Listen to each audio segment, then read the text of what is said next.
Howdy. Evening. We got a half hour before we Brad V on and what other stuff. Block is on now, so I don't want to cut into anybody's time, but I wanted to clarify a couple things. I first off, I want to talk about the thumbnail that I used for the previous video for part one, which is a deer skull, half horned, a half horner, we call him.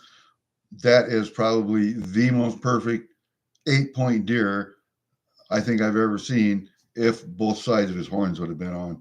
But just that side and just how they're tipped and the angle, that was such a perfect deer that I had to put that up. I think you've seen it a couple times now.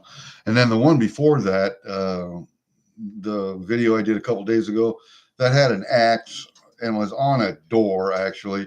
And that silver thing right up next to it, that was a vent that goes outside. It's got a fan vent for my shot, but there's an axe there. It's a double-bitted axe that's recut into a Viking shape, and I redid the handle. And that is, if anybody goes to the YouTube channel, redonkulus.com, REDONKULAS, redonkulus.com, because if it's wrong and ridiculous, it's redonkulus. My buddy Terrence Pop is the guy that hosts that live stream, video, podcast, whatever. I knew him in the 12 Special Forces group back in the day. So go check him out if you got time. Might not be for you. Who knows? But you at least give him a look. Then I had to correct a mistake I made. The Rhodesian War ended up with the country becoming Zimbabwe, not Angola. Angola had its own civil war a little bit later in the 60s and 70s, and a lot of the guys that went from Rhodesia over to Angola. One of the reasons, there were a lot of different factions there, but the big tribe in the area was Bantu, and also Zimbabwe or Mozambique. Mozambique was in the area, and they were having little war. There's been wars, civil wars in Africa for as long as I can remember. And that was at the start of my military career. So, yeah, a lot of guys from Vietnam went to Rhodesia, Angola. Anyway, yeah, so it was Rhodesia became Zimbabwe. Sorry. But the story about the Zealous Scouts and some of the Special Air Service folks there, absolutely true. Wonderful warriors. Like I say, the biggest tribe in Rhodesia at the time, Zimbabwe, was the Bantu. And then, you get to Angola and Mozambique, then you had a couple other tribes there that were the bigger ones. So, yeah, you'd have to read that whole history behind the civil wars after the Portuguese and the British were ending their colonial period, especially the Portuguese. But most of those civil wars were fomented by Russia and China. Don't let anybody fool you. They're trying to take over the world with their form of communism, totalitarianism, and it's either one or the other. And they were both behind the scenes in Africa. So, yeah, it's not we're the bad guys, right? We're always the bad guys. Not always. Not always. All right. Then another thing I wanted to do is issue an apology to Joe Durbin. And I called him and let him know that I thought that his receipts, his at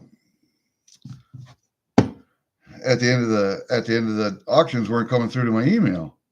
And it was just for the last 3 auctions. Well, this last auction, after he said something about PayPal, I went and looked at PayPal. Sure enough, that invoice was there at PayPal. I go, pay it there. But usually it was sent to my email. And he said, I'm like the 5th person who's called him and told him or emailed him and said that there's a problem with that. They haven't been getting their invoices in their email. Well, if you go look at your activity on PayPal, you'll see that it's there. PayPal, for some reason, is not sending it to your emails, even though they have your emails and you haven't changed anything. That's what's happening. So I apologize to Joe Durbin and Durbin Coin Auctions, and to Diane especially, because she's the one that probably prints out the invoices. And Bibby, I'll apologize to Bibby too. I'll give Bibby some snacks next time, probably tomorrow when the auction comes up. All right, that's what I wanted to say there. And then people wanted to know what kind of cigars I smoke. A lot of times I'll get these Gurkha sampler packs, and there are two different sampler packs. There's this one and there's another color, but they have different cigars in. These cigars I happen to like a lot. And I'll show you, there are different ones in here. Let me just dump them out real quick. This one is the Gurkha Heritage. I'm not a real fan of it. It's all right. Here we got another one, a Heritage. But if you notice, they're different cigars. Can you see the color difference? Darker, lighter. Look at the bands, red, green. Yeah, different. All right. Here's the one I like a lot, the 12-year. I like that cigar a lot. This cigar is not bad. I've already had one of these. This is the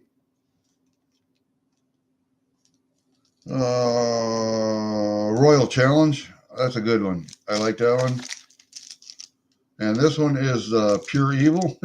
If you like a dark cigar, that's a good one. The next time I'll get the other sampler pack and we'll try those. But as far as these cigars go, I like them. Especially that 12-year. God, I like that one. I think I'll order a box of those. But then the other ones I got, and I did get to stop at the tobacco shop when I was over for my VA appointment. Was it last week, the week before? I don't know.